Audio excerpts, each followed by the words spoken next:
Muy buenos días. En el día de hoy vamos a tratar un tema muy importante y es el tema de la iglesia. Y empecemos por decir como normalmente dicen en la calle: Cristo no fundó ninguna iglesia. La iglesia no salva a nadie. Cristo no dejó ninguna religión. Basta leer la Biblia, creer en Cristo y soy salvo. Gloria al Señor. Ese es el lenguaje que escuchamos en todas partes en esta época. Hoy vamos a aclarar si es verdad que Cristo dejó una iglesia o si no es verdad que Cristo fundó una iglesia. Y si Cristo no fundó ninguna iglesia, ¿por qué usted pertenece a una iglesia? Y si la iglesia no salva a nadie, ¿por qué usted no predica la palabra de Dios?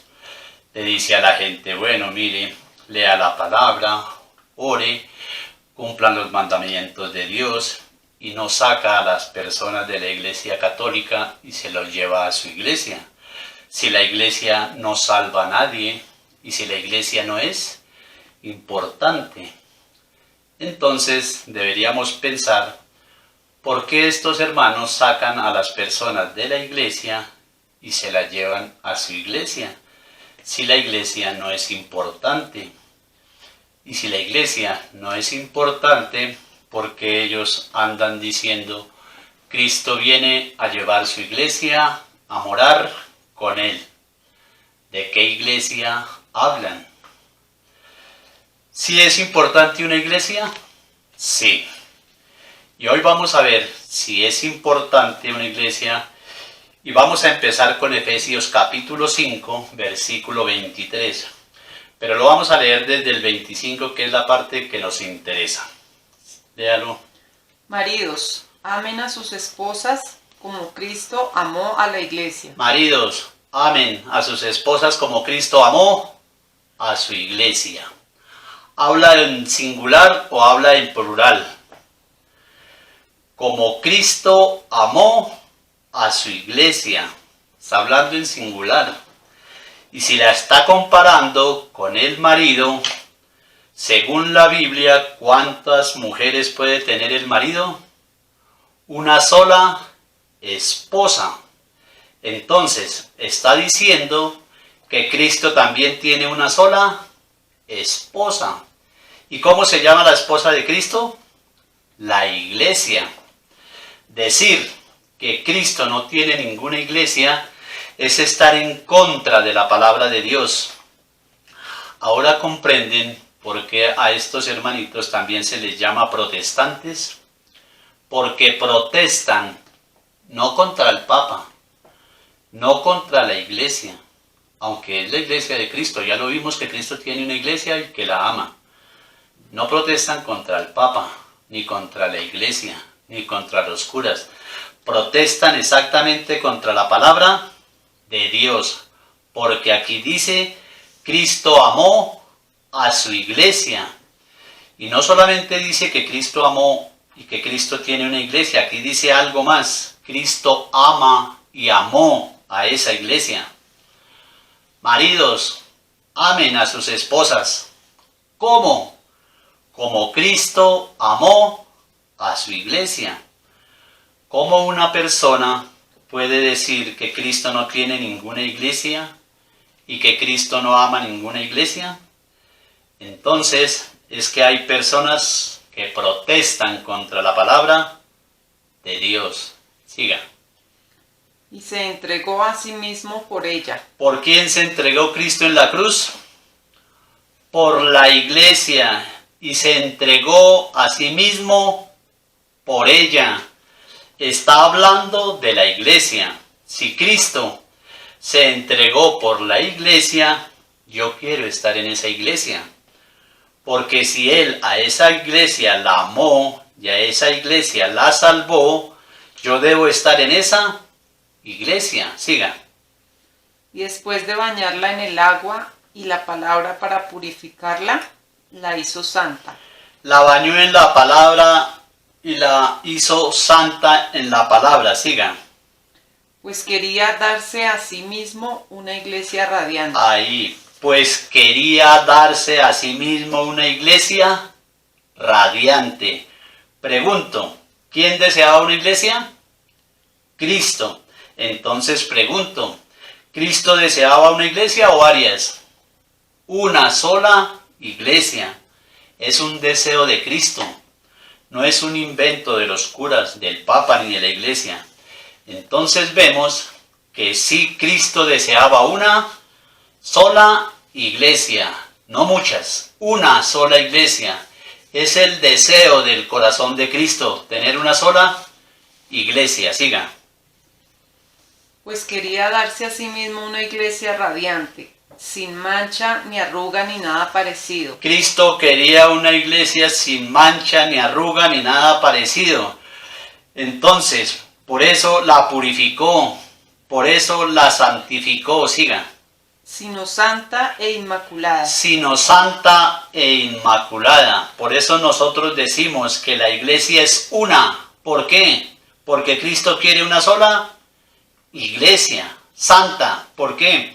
Porque su fundador es santo, católica, porque es universal para todos los pueblos, y apostólica porque viene de los apóstoles. Repítalo y siga.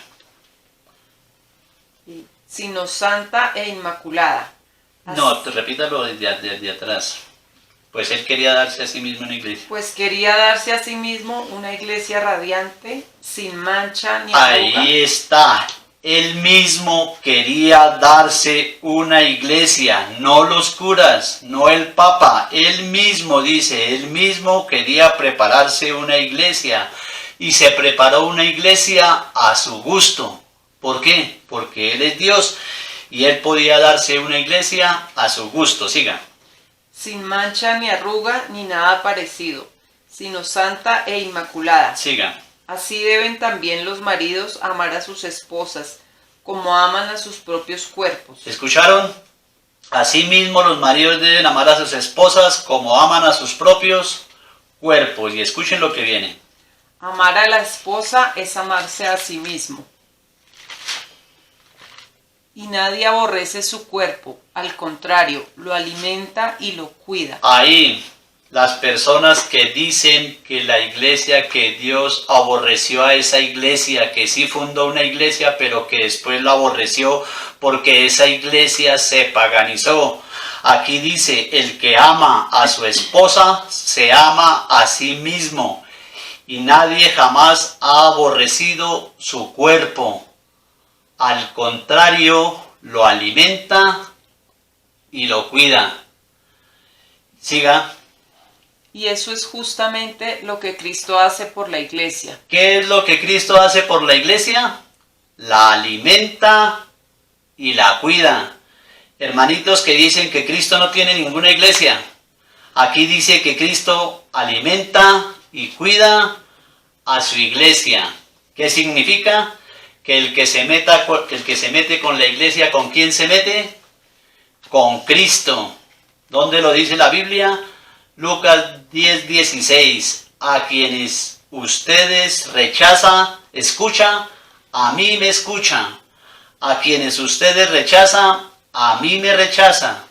Y el que lo rechaza a ustedes, rechaza al que me envió. De modo que Cristo sí tiene una iglesia. Él la salva, la santificó, la ama, la cuida. ¿De qué la cuida? De los lobos, de los falsos profetas que andan engañando a la gente. Cristo cuida a su iglesia, la defiende. Por eso, cuando una persona está en contra de la iglesia, ¿en contra de quién está? De Cristo. ¿O no se acuerdan de Pablo allá en capítulo 9, versículo 3, cuando iba camino a Damasco persiguiendo a la iglesia de Cristo? Y el Señor se le presentó y le dice, Saulo, Saulo, ¿por qué me persigues? Sorpresa, Pablo no perseguía a Cristo. Pablo perseguía a la iglesia de Cristo. Pablo perseguía a los cristianos. Y le dice Pablo, ¿quién eres tú, Señor? Yo soy Jesús a quien tú persigues. Pablo entiende que perseguir a la iglesia de Cristo es perseguir al mismo Cristo. ¿Dónde lo dice la Biblia? Primera de Corintios capítulo 15, versículo 8. Léalo.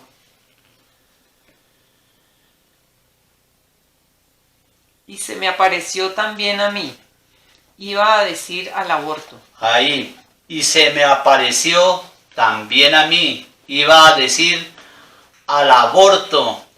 ¿No les parece que Pablo está como con el autoestima por debajo? Que dice, se me apareció también a mí, iba a decir al aborto. Se está comparando que Pablo es un aborto. Y Pablo dice ser un aborto, ¿por qué? Siga. El último de todos.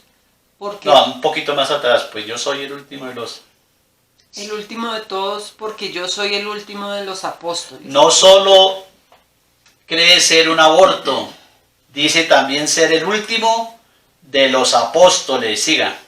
Y ni siquiera merezco ser llamado apóstol. Y ni siquiera merece llamarse apóstol. Yo no soy digno de que me llamen apóstol. ¿Por qué, Pablo, usted es un aborto?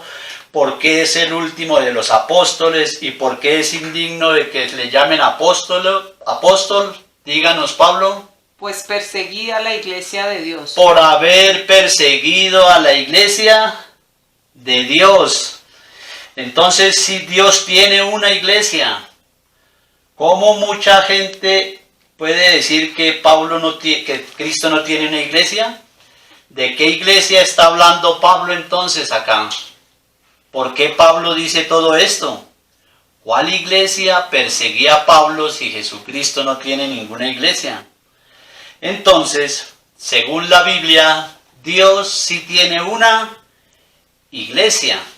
Entonces, vamos a sumar, a restar, a multiplicar y dividir, y vamos a ver cuánto nos da.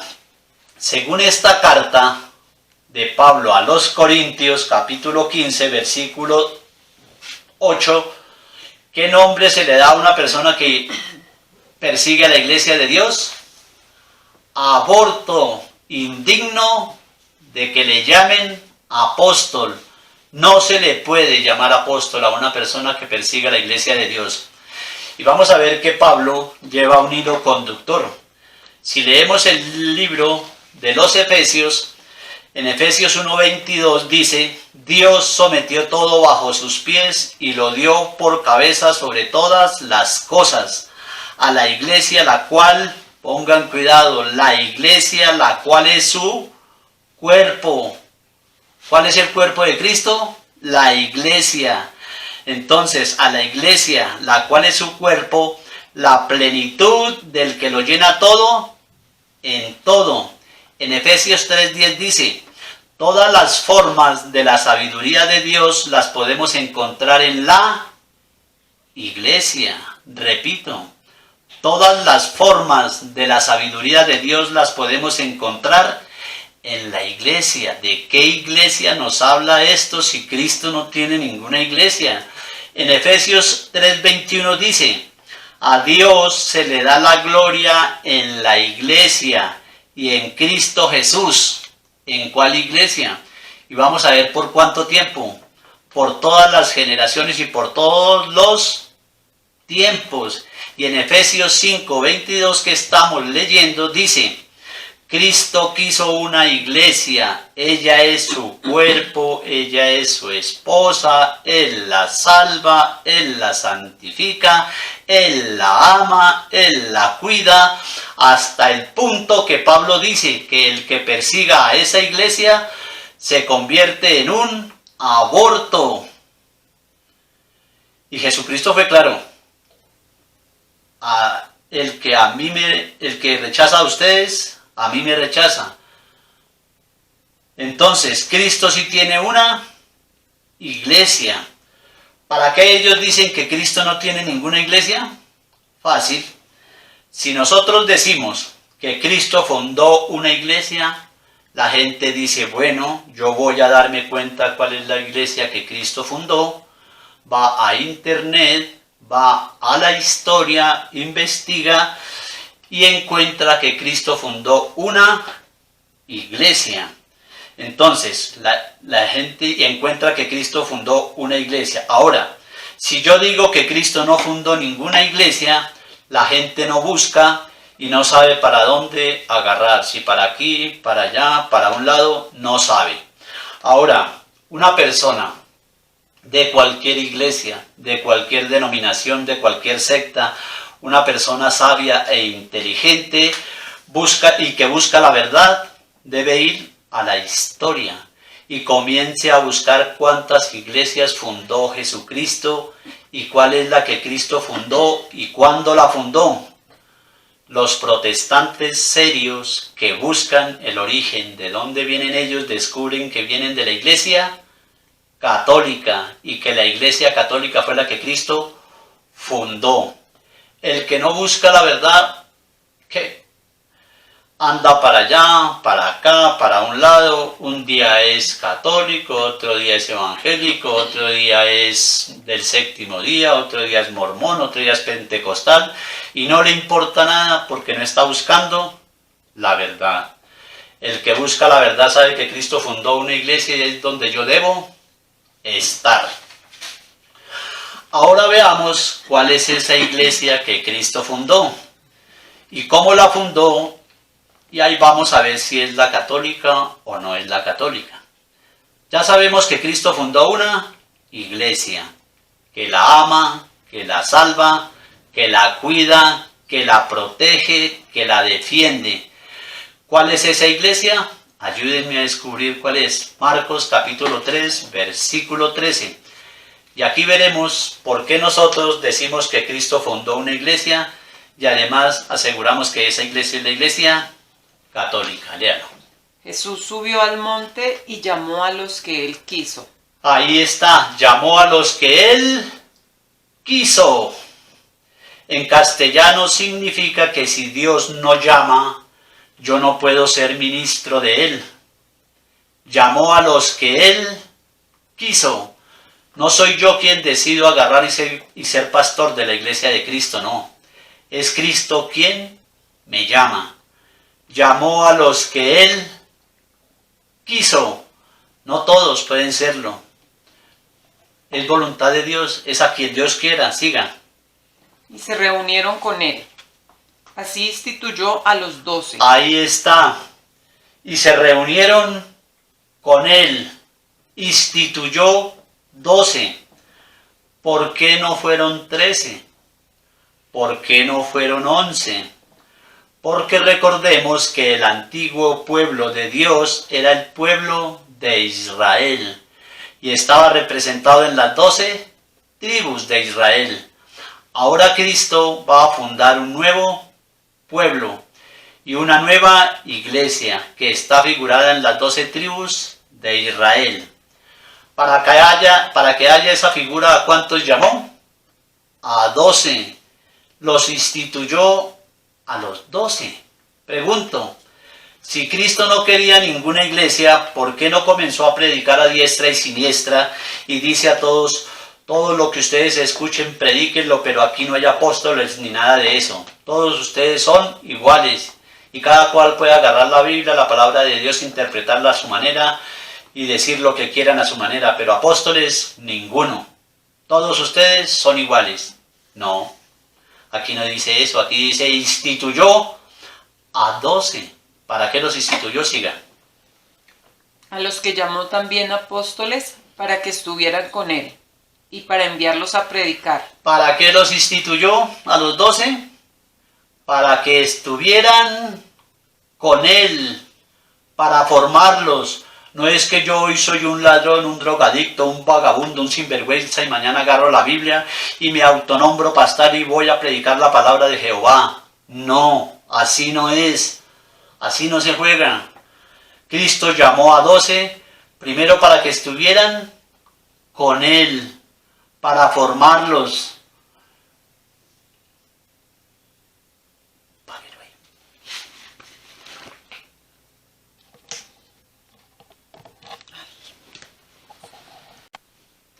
¿Para qué los instituyó? Para que estuvieran con él, para formarlos, No es que yo hoy soy un ladrón, un drogadicto, un vagabundo, un sinvergüenza, y mañana agarro la Biblia y me autonombro pastor y me voy a predicar la palabra de Jehová. No, Señor, así no es, así no se juega. Cristo llamó a 12 primero para que estuvieran con Él, para formarlos. Los formó, 3 años los formó, a Él le pareció bien así, ¿y qué? ¿Quién es más grande que Él? ¿Podía hacerlo o no? Sí, podía hacerlo. Segundo, siga. Dándoles poder No, para enviarlos a predicar. Y para enviarlos a predicar. Para enviarlos a predicar. ¿Ve que no mandó a predicar a cualquiera? Para ir a predicar primero tiene que formarse. No es que yo agarro la Biblia y comienzo a predicar lo que yo quiera, como si la Biblia fuera un libro de cuentos que cada cual entiende a su modo. No, Señor, los llamó para que estuvieran con Él y enviarlos a predicar. De modo que Cristo tiene sus enviados, tiene sus apóstoles, claro que sí. Ahora, ¿cómo sabemos nosotros que la Iglesia Católica es la de Cristo? Pues bueno, vamos a ver.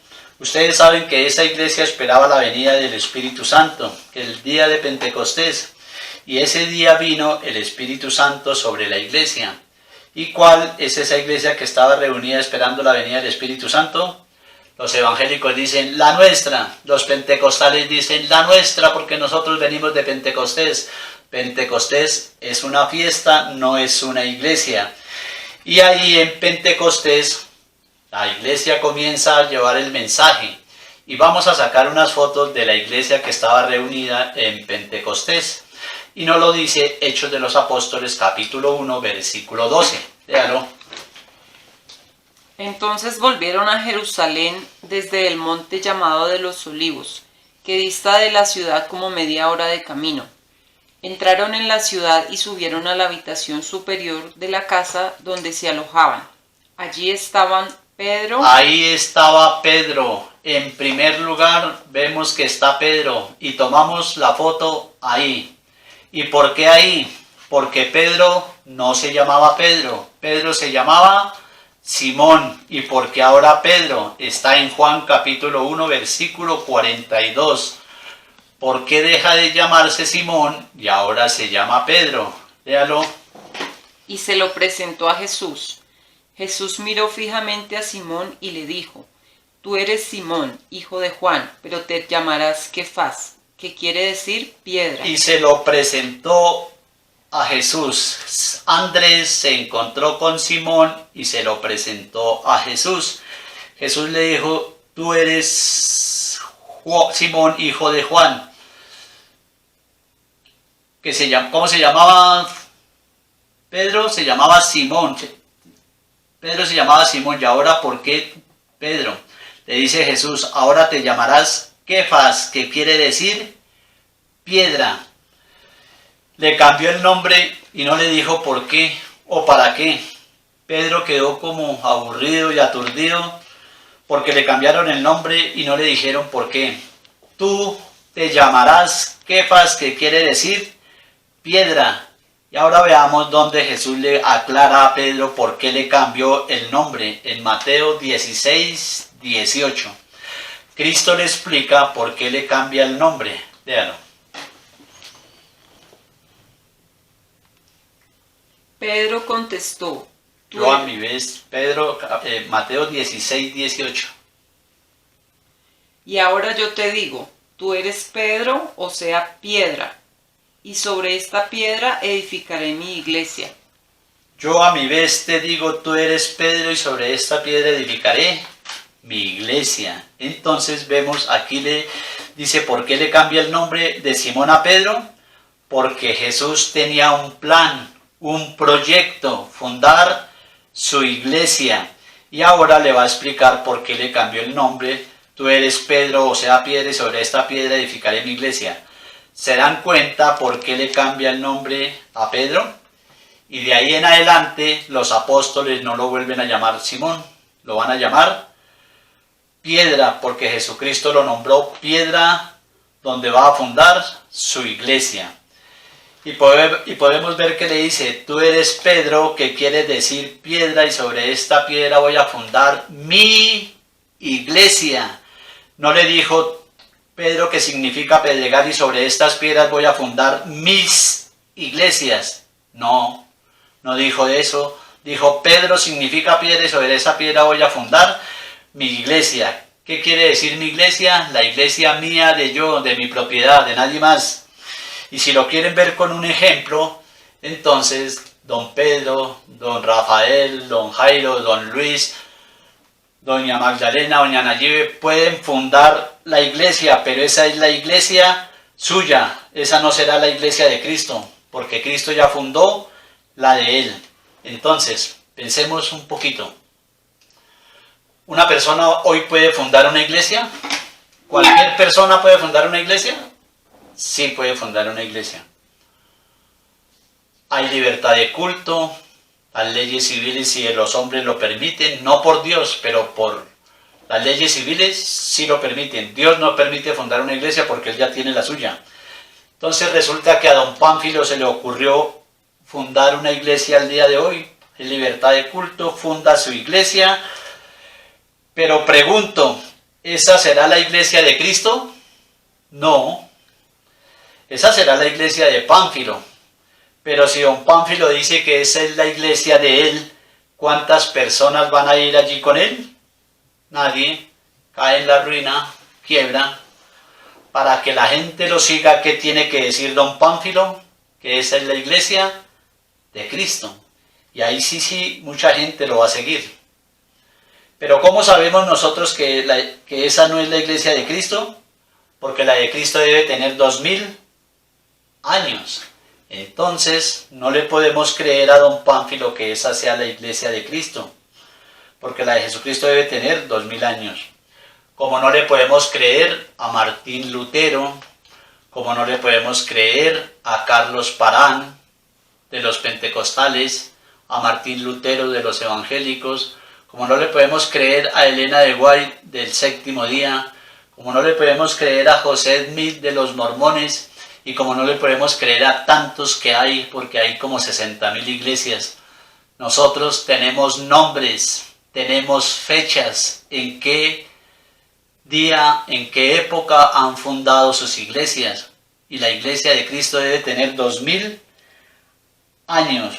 Tú eres Pedro, que significa piedra, y sobre esta piedra edificaré mi iglesia, que los poderes del reino del infierno no la podrán vencer. ¿Quién puede vencer esa iglesia? Nadie. Nadie la ha podido vencer en 2000 años. Hay personas que dicen que esa iglesia se destruyó, que esa iglesia se paganizó, que Jesucristo la rechazó.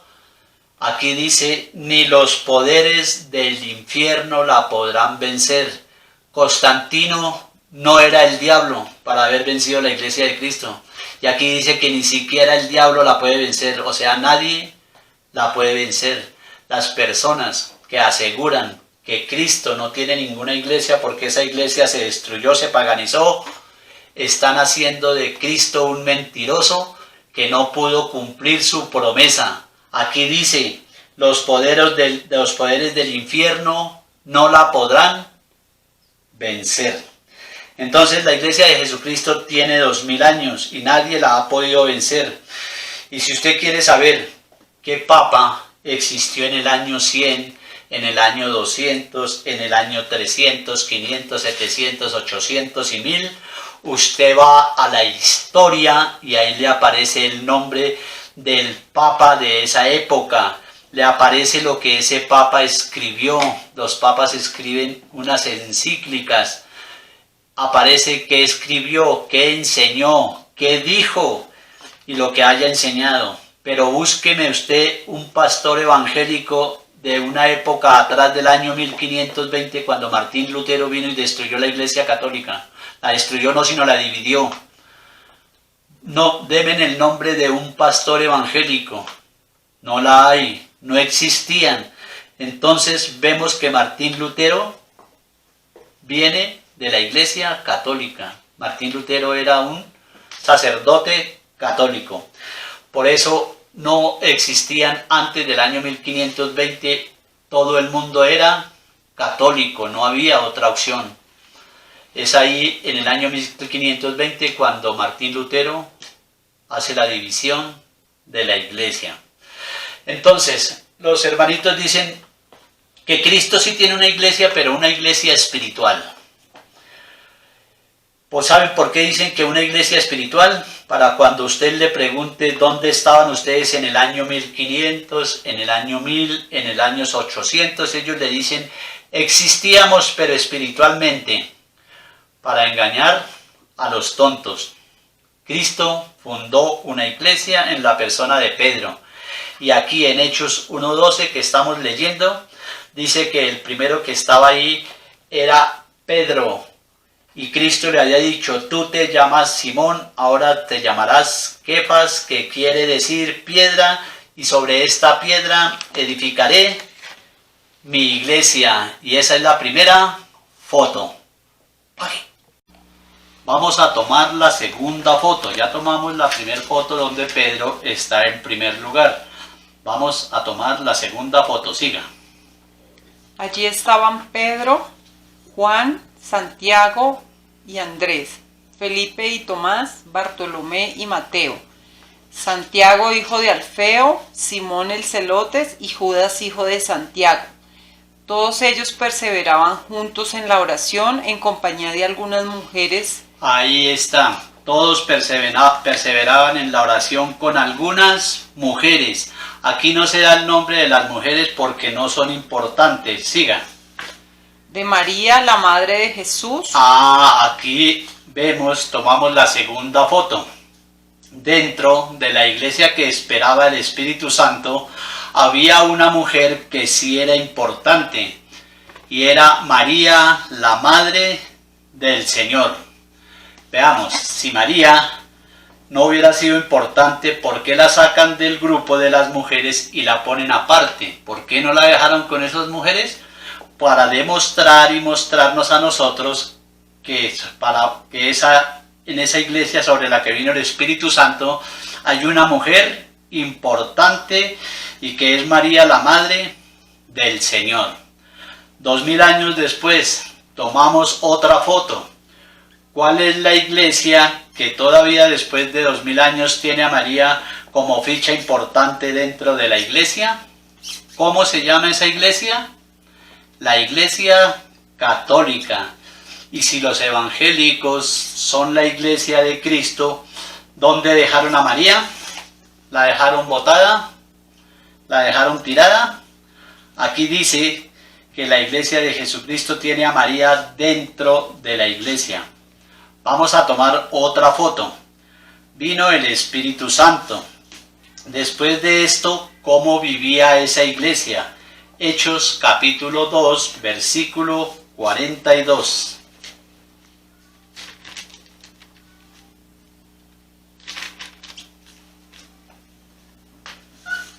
Eran asiduos a la enseñanza de los apóstoles.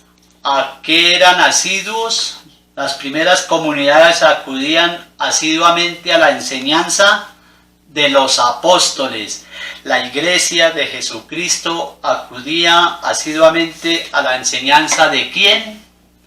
De los apóstoles. Aquí no dice que acudían a cualquier enseñanza, a la enseñanza de cualquier persona, no.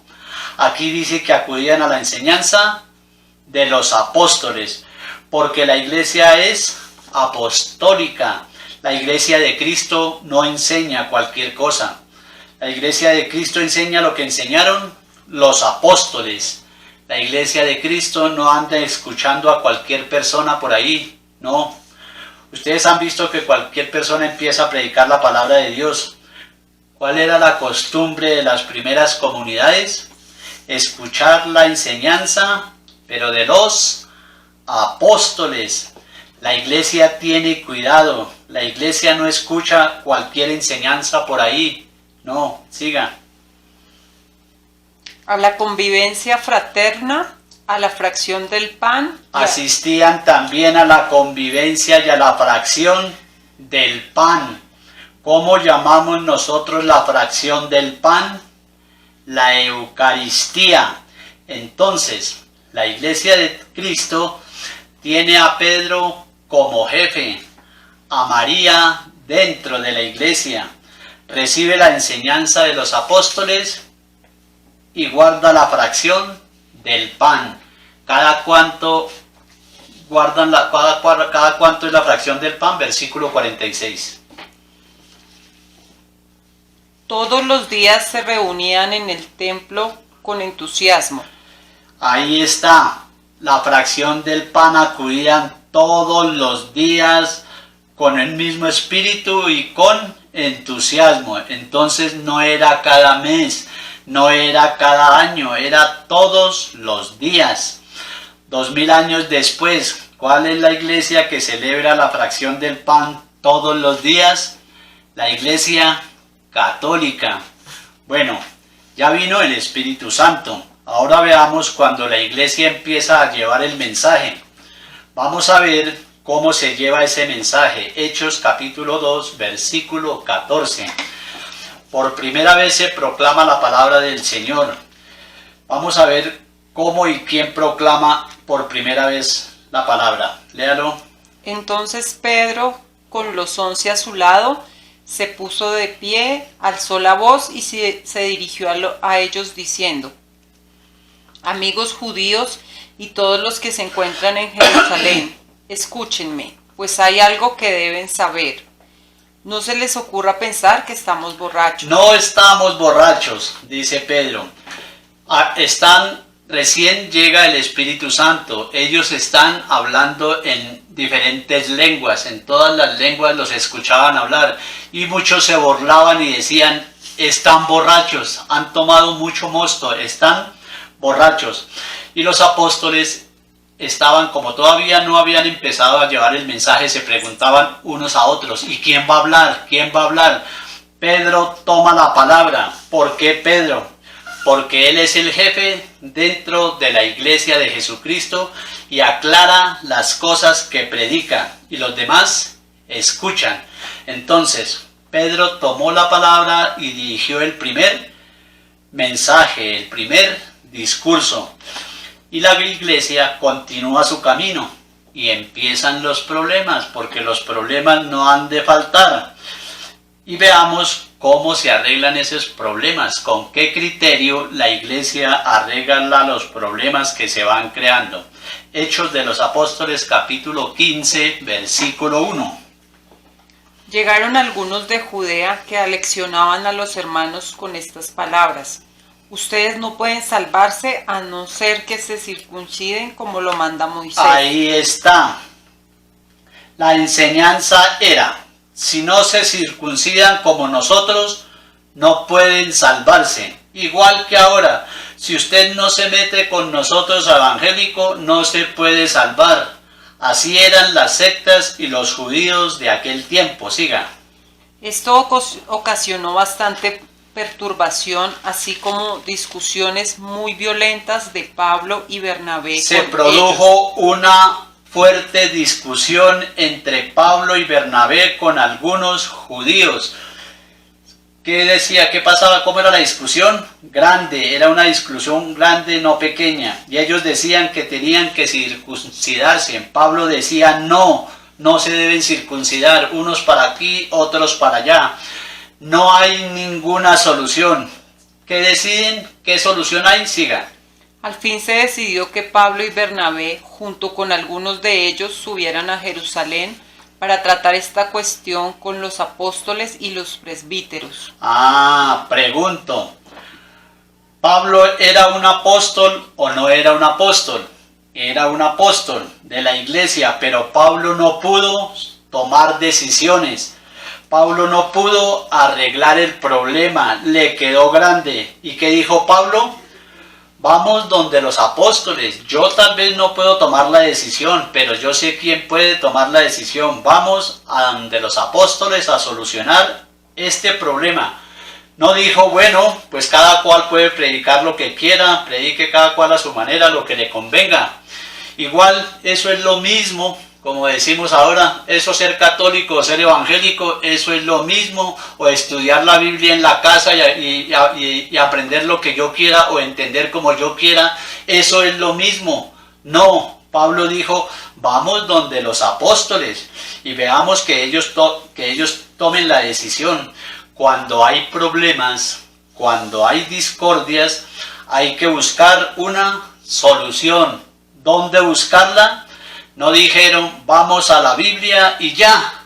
No, dijeron, vamos a la iglesia, que ella tome una decisión. Siga, versículo 4.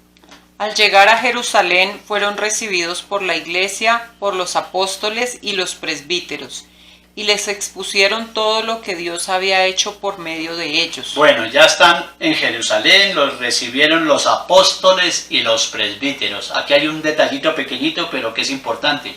Ya no están solamente los apóstoles, ya hay presbíteros. Ya los apóstoles han nombrado presbíteros. ¿Quiénes son los presbíteros? Sacerdotes. Ya ha habido imposición de manos, transmitiéndoles la autoridad que Cristo le dio a Pedro. Ya aquí empiezan a aparecer los presbíteros. Entonces dicen que se reunieron con los apóstoles y los presbíteros. Siga. Versículo 5. Pero se levantaron algunos del grupo de los fariseos que habían abrazado la fe y dijeron: es necesario circuncidar a los no judíos y pedirles que observen la ley de Moisés. Ahí están, ya están en Jerusalén con los apóstoles. Sigue la pelea. Siga. Entonces los apóstoles y los presbíteros se reunieron para tratar este asunto. La iglesia, cuando hay problemas, se reúne la iglesia para tratar el asunto. Escúchenlo. Siga. Después de una acalorada discusión, Pedro se puso en pie y dijo: Entonces, después de una acalorada discusión, sigue la pelea. Unos que sí tienen que circuncidarse, otros que no tienen que circuncidarse, están a punto de agarrarse de las mechas. Pedro se levantó y dijo. Entonces la discusión se acaloró, se torna difícil, se levanta el jefe de la iglesia, toma la palabra y da un discurso. Pongan cuidado cuando Pedro toma la palabra. Siga. Hermanos, ustedes saben cómo Dios... Toda la asamblea. Toda la asamblea guardó silencio. ¿Qué pasó cuando Pedro tomó la palabra? Toda la asamblea cayó, guardó silencio. Versículo 12. Toda la asamblea cayó, guardó silencio, se cayó la boca. ¿Por qué? Porque era Pedro el que hablaba, el jefe que Cristo había dejado como piedra de la iglesia. Y Pedro les anuncia la decisión que la iglesia reunida ha tomado. Versículo 28. Vamos a ver qué decisión tomó la iglesia y cómo se toma una decisión en la iglesia. Versículo 28. Siga. Fue el parecer del Espíritu Santo y el nuestro no imponerles ninguna otra carga fuera de las indispensables. Ahí está. Acá vemos que la decisión de Pedro en reunión con toda la iglesia es como si la hubiera tomado el mismo Espíritu Santo. Ellos están seguros de tener la garantía, el respaldo de Cristo cuando le dijo a Pedro: lo que ates atado quedará, lo que desates desatado quedará en el cielo. Pedro recuerda estas palabras y por eso dice, dígalo, el Espíritu Santo y nosotros. Fue el parecer del Espíritu Santo y el nuestro no imponerles ninguna otra carga fuera de las indispensables. Entonces es como si el mismo Espíritu Santo en reunión con ellos hubiera tomado esa decisión. Pero vemos que es Pedro el que tiene la autoridad, porque Cristo se lo había dicho. Y esta explicación la daremos en otro video, donde trataremos todo sobre el primado de Pedro, sobre la autoridad que Jesucristo le dio a Pedro. Y ahora veamos qué motivó a Jesús a fundar su iglesia. Mateo 16:13. Jesús se fue a la región de Cesarea de Filipo. De Cesarea de Filipo. Estando allí preguntó a los discípulos, según el parecer de la gente, ¿quién es este Hijo del Hombre? Preguntó, ¿quién es para ellos el Hijo del Hombre? Jesús preguntó, ¿Jesús era Juan Bautista? Ellos enseñaban que Jesús era Juan Bautista. ¿Jesús era eso? ¿Estaban en lo cierto? No, siga. Pero la gente enseñaba que Jesús era Juan Bautista, siga. Respondieron, Otros que Elías. unos dicen que eres Juan el Bautista, otros que eres Elías. ¿Eso era cierto? ¿Jesús era Juan Bautista? No. ¿Jesús era Elías? No, siga. O Jeremías, ¿Jesús era Jeremías? No, siga. o alguno de los profetas. O alguno de los profetas. Pregunto, ¿estaban enseñando la verdad o estaban enseñando mentiras? Estaban enseñando mentiras. Unos decían que era Juan Bautista, mentirosos. Otros decían que Elías, mentirosos. Otros que Jeremías, mentirosos. Estaban enseñando, sí, pero puras mentiras. No sabía la gente a quién creer. Estaban divididos, como ahora. Los evangélicos enseñan una cosa, los adventistas otra cosa, los testigos de Jehová otra, los pentecostales otra, los mormones otros, cada cual enseña lo que quiera. ¿Y cómo sabemos quién tiene la verdad? Pues vamos a ver, siga. Jesús les preguntó, ¿y ustedes quién dicen que soy yo? Siga. Pedro contestó, tú eres el Mesías, el Hijo del Dios vivo. Jesús le replicó, feliz eres, Simón Barjona, porque esto no te lo ha revelado la carne ni la sangre, sino mi Padre que está en los cielos. Y ahora yo te digo, tú eres Pedro, o sea, piedra, y sobre esta piedra edificaré mi iglesia. Ahí está. Ante tanta mentira, Jesús funda su iglesia. ¿Para qué la fundó? Para que no nos engañen a nosotros. Para que no nos enseñen a nosotros mentiras, que cuando queramos buscar la verdad, sepamos dónde encontrarla, en la iglesia que Cristo fundó sobre Pedro, en la verdad. Por eso vemos que en 1 de Timoteo capítulo 3 versículos 15 nos viene a decir,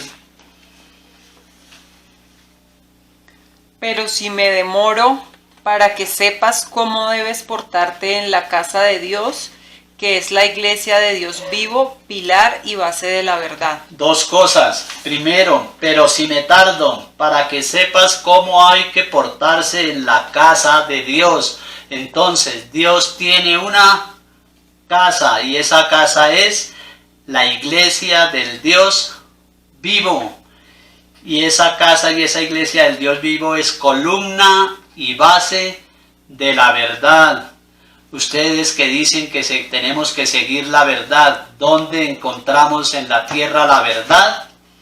Aquí dice que la iglesia católica tiene la verdad porque Jesucristo la dejó. Dice, pero si me tardo, para que sepas cómo hay que portarse en la casa de Dios, que es la iglesia del Dios vivo, columna y base de la verdad. Entonces, ¿qué es la iglesia? Columna y base de la verdad. Entonces, ¿qué quiere decir esto? Vamos a verlo con un ejemplo. Vamos a ver que no le podemos creer a cualquier persona porque traiga la Biblia. Las personas traen la Biblia, llegan a su casa y le dicen, hermano, vengo a predicarle la palabra de Dios, porque la palabra de Dios dice que es vida y salvación para quien le escucha. Y la palabra dice que el que es de Dios escucha la palabra de Dios y quien no la escucha no es de Dios. Entonces uno dice, ay caray, tengo que escucharlo. ¿Debo escucharlo o no debo escucharlo? No debo escucharlo. Y además continúa, y la palabra de Dios tiene la verdad. Sí, eso sí es verdad. La Biblia tiene la verdad, pero no me garantiza que esa persona que traiga la Biblia tenga la verdad. Entonces yo no le puedo creer a una persona porque trae la Biblia, de que esa persona tenga la verdad. Dígame, ¿qué es lo que tienen los brujos en sus consultorios? Una Biblia. ¿Para qué? Para que digan, este brujo sí es bueno. Entonces, no podemos creerle a una persona cualquiera que traiga la Biblia. ¿Por qué no le podemos creer a esa persona? Por pura lógica irracionable, y lo vamos a ver. tenemos dos personas. Acá tengo una persona que es católica y acá tengo una persona que es pentecostal. Y vamos a ponerle un ejemplo. Esta persona que es pentecostal viene enseñando con la Biblia y conquista 100 personas. Y esta persona que es católica viene enseñando con la Biblia y conquista 100 personas. Esta persona, a las 100 personas que conquistó, les enseña con la Biblia que la Santísima Trinidad es el diablo. Y esta persona que es católica enseña que la Santísima Trinidad es el misterio de un solo Dios en tres divinas personas. Pregunto, a una persona que sea capaz de pensar, ¿las dos tienen la verdad? No. Solo una tiene la verdad, pero las dos traen la Biblia. ¿A quién le debo creer? Vamos a ver. Esta persona enseñó que la Santísima Trinidad es el misterio de un solo Dios en tres divinas personas. Entonces, ¿cómo podemos hacer para saber quién tiene la verdad?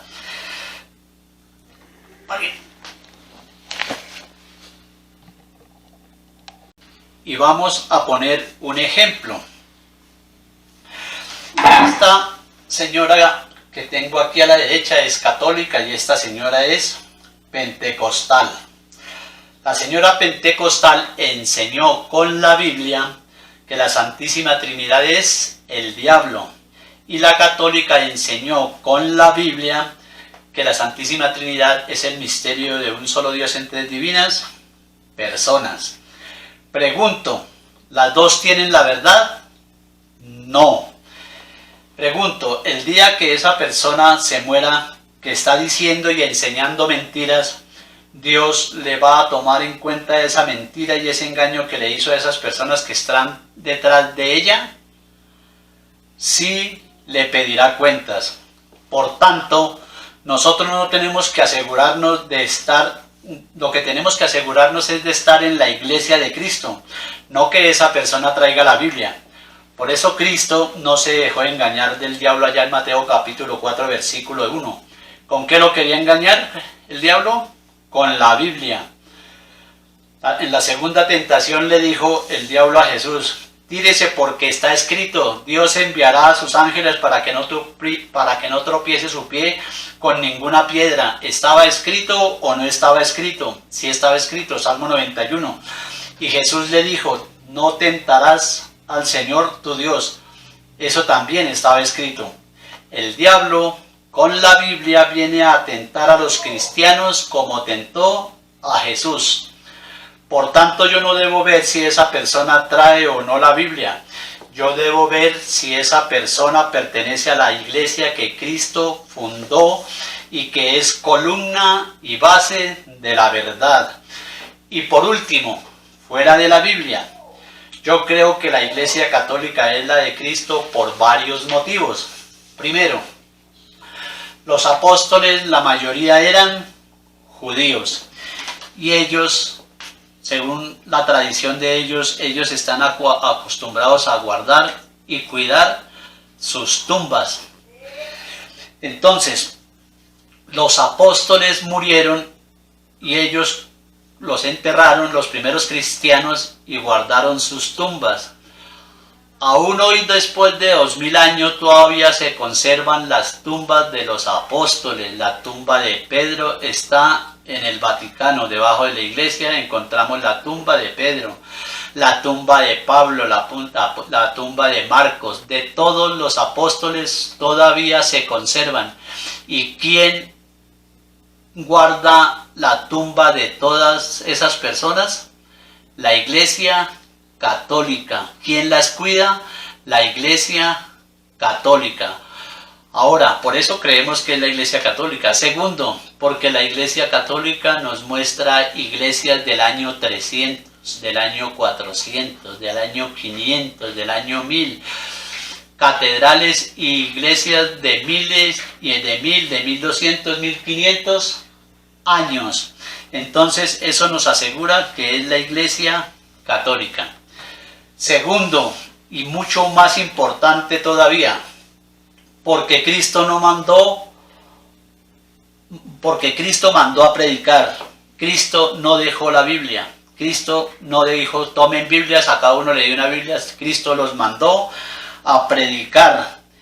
Entonces, para que ese mensaje llegara, los apóstoles empezaron a morir, y para que ese mensaje no se perdiera, ellos empezaron a escribir todo. Entonces, vamos a ver quién hizo la Biblia. Esa Biblia que todo el mundo defiende y que todo el mundo quiere tanto porque es la palabra de Dios. ¿Quién hizo la Biblia? La hizo la Iglesia Católica en el año 382. ¿Qué es hacer la Biblia? No estoy diciendo quién la escribió. Sabemos que la escribieron los profetas, el Antiguo Testamento. Sabemos que la escribieron los apóstoles, el Nuevo Testamento. Porque alguien me puede decir, pero ¿cómo así si la Biblia estaba hecha porque Jesucristo abrió un rollo de la Biblia en Isaías cuando estuvo en la sinagoga? Sí, eso es verdad, pero esa es la iglesia, esa es la Biblia de los judíos, el Antiguo Testamento. La Biblia de nosotros los cristianos es Antiguo y Nuevo Testamento. ¿Quién recogió los libros del Antiguo Testamento? 46 libros del Antiguo Testamento. ¿Y quién unió a los libros del Nuevo Testamento, que son 27, para formar la Biblia? Recogieron libros del Antiguo Testamento, recogieron los Evangelios, recogieron las cartas de Pablo, las cartas de Pedro, las cartas de Santiago, las cartas de Juan. ¿Quién fue a Roma? Trajo lo que había en Roma. ¿Quién fue a Éfeso? ¿Quién fue a Corinto? ¿Quién fue a Tesalona? ¿Quién recogió todas esas cartas? Las metió en un libro y le dijo al mundo: esto es palabra de Dios. Y el mundo creyó. ¿Por qué el mundo creyó que eso era palabra de Dios? Porque lo dijo el Papa. Tenía que ser una persona que tuviera autoridad, una persona que viniera de Cristo, no lo podía decir cualquier persona. Tenía que ser una persona muy creyente, que alguien le pudiera creer. Y eso lo hizo la Iglesia Católica en el año 382. El Papa San Dámaso I le dijo al mundo: esto es palabra de Dios. Y ustedes creen en esa Biblia, en ese libro que es palabra de Dios. ¿Sabe por qué lo creen? Porque lo dijo una persona que tenía autoridad para decirlo. No lo podía decir cualquier persona. Ahora, si esa iglesia no es la iglesia de Cristo, no sé ustedes por qué aceptan ese libro y lo defienden con tanto celo.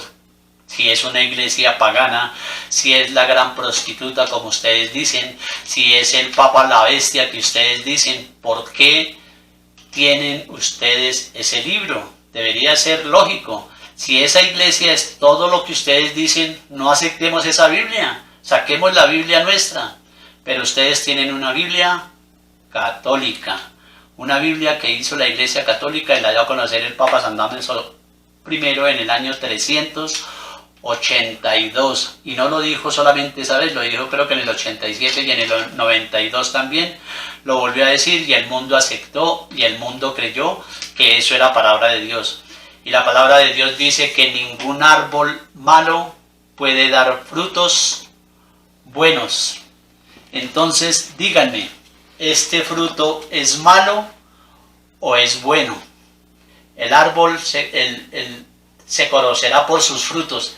Si este es un fruto bueno, tiene que venir de un fruto, de un árbol bueno, porque un árbol bueno no puede dar frutos malos. Y esto es un árbol bueno, esto es la palabra de Dios que ustedes y nosotros defendemos con tanto celo.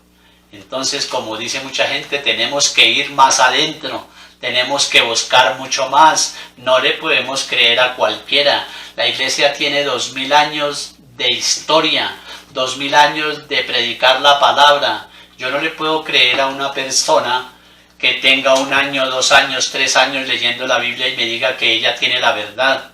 porque ya vimos que esa verdad no es así. La verdad está en la iglesia que Cristo fundó.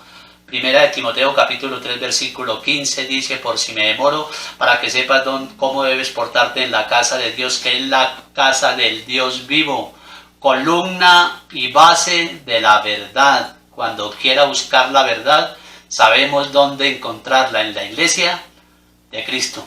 Que Dios los bendiga.